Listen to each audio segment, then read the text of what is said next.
ધર્મ અને અધર્મ વિશેની વાત છે. ધર્મની કોઈ પણ ધર્મનો પૈસો હોય એ આજે તમે તમારું ઘર ભરો ભાઈ તો એ કર્મ તમારે ભોગવવું પડે. અને એવા તો મેં કેટલાય જોયા છે ધર્મના પૈસા ખાવાવાળા.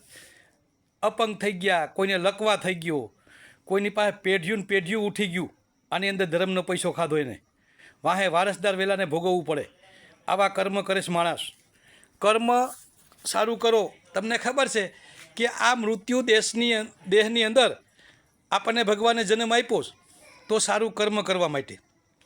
આ મિલકત છે ને એ શ્રી હરિની જ, આપણી નથી. દીકરા દીકરીઓ એ બધું માલિકે આપેલું છે, આપણું કાંઈ નથી. આપણે ત્યાં પૂર્વજન્મનું કોઈ જન્મનું પણ લેણું હોય ને એટલે ત્યાં આપણે ત્યાં ઉતારીએ છીએ અને આપણે એનું લેણું ચૂકવવું પડે. આ બધું સુદર્શન ચક્ર માલિકનું છે અને આ માલિકની કળાશ, શ્રી હરિની કળાશ.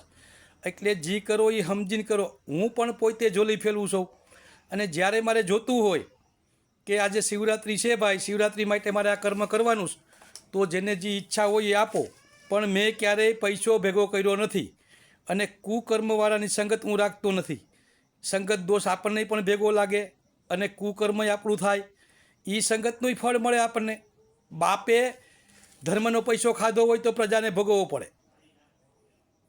એટલે જે કરો એ સમજીને કર્મ કરજો. સમજ્યા વગરનું કોઈ કર્મ કરતા નહીં. આજે સમાજ તમને આપે છે તો સારું કર્મ કરવા માટે, અને તમે સારું કર્મ કરવા માટે પૈસો લઈ જાઓ અને પછી એ પૈસો તમે જ્યાં આવે ત્યાં મન ફાવે ત્યાં વાપરો અને કાં અથવા બેંકમાં જમા કરો તો એ પૈસો તમારા ભેગો નહીં આવે. તમારા ભેગું આવશે તમારું ધર્મ અને તમારું કર્મ.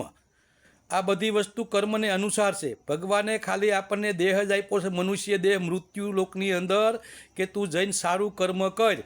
એટલે ભગવાને આપણને 84 લાખ યુની પછી આ મનુષ્ય દેહ દીધો છે. અને એ મનુષ્ય દેહની અંદર આપણે બધાને છેતરીએ છીએ, છેતરપિંડી કરીએ છીએ. એ કર્મ તમારે જ ભોગવવાનું, બીજા કોઈ પણને નહીં. એટલે કર્મની સજા તો હર કોઈ જીવને મળે. વાલિયો લૂંટારો હતો તો એને નારદ મુનિ મળ્યા એટલે નારદ મુનિને કીધું કે તારો તંબુરોની બધું લાય. એટલે નારદ મુનિએ વાલિયાને સમજાવ્યો કે વાલી, ભલે તું જે ગમે એ કર્મ કર, પણ આ કર્મનો દોષી તું એકલો જ છો. તારા પત્ની, તારા છોકરા કે તારા મા બાપ કોઈ ભોગવશે નહીં. તો એને કીધું કે તો તું તો એમ કરી છટકવાનું કરસ બાવા, હું તને નહીં છોડું. તો કે તું મને અહીંયા બાંધી દે જાળવે અને પછી તારા મા બાપને, તારી પત્નીને બધાને પૂછ. એટલે પોતે વાલિયો બાંધીને નારદ મુનિને અને ગયો. એ જંગલમાંથી ઘરે ગયો અને એના મા બાપને પૂછ્યું કે ભાઈ હું આ જે કર્મ કરું છું, લૂંટું છું બધાને અને તમને લોકોને જમાડું છું આનાથી, તો મારા કર્મના તમે ભાગીદાર ખરા? તો એના મા બાપે કીધું નહીં, તારું કર્મ તું જ ભોગઈ. એની પત્નીને પૂછ્યું કે તું મારી હારે 4 ફેરા ફરીશ અને હું તમારે માટે આ બધું કર્મ કરું છું, તો તમે પણ મારા દુઃખની અંદર, આ પાપની અંદર ભાગ લેહો? તો કે નહીં, તમે તમારું કર્મ તમે જાણો, અમારે કાંઈ લેવા દેવા નહીં. આ રીતે બધાએ કીધું ને વાલિયો પછી નિમાણો થઈ ગયો અને નારદ મુનિને કીધું કે પ્રભુ, હવે આ કોઈ મારા દુઃખમાં ભાગ લેતું નથી, તો તમે મને કંઈક, તમે મારા ગુરુ બનો અને તમે મને કંઈક રસ્તો સીંધો તો હું મારો જન્મારો સુધરી જાય. એટલે વાલિયાને કીધું કે તું રામ રામ કર. વાલિયો પોતે રામ રામ જંગલની અંદર મંડ્યો કરવા, નારદ મુનિને છોડી દીધા ને રામ રામ રામ કરતો તો આખો રાફડો થઈ ગયો માથે ધૂળનો. પછી મરા મંડ્યો કરવા, તોય એને ભગવાન પ્રસન્ન થયા. એટલે તમારું કર્મ તમારે જ ભોગવવાનું. વાલ્મીકી પોતે રામાયણ લખી ગયા, વિચાર કર્યો તમે? આ વાલ્મીકી બની ગયા લૂંટારામાંથી. વાલ્મીકી લૂંટારામાંથી પોતે સંત બની ગયા, વાલ્મીક સંત. વિચાર કરી લેજો, એવા તમે બનો.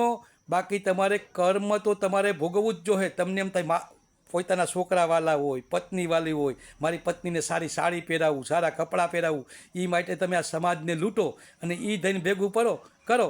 એટલે તમારી પત્નીને કે તમારા છોકરાને નથી ભોગવવાનું, એ તમારે ખુદને ભોગવવાનું.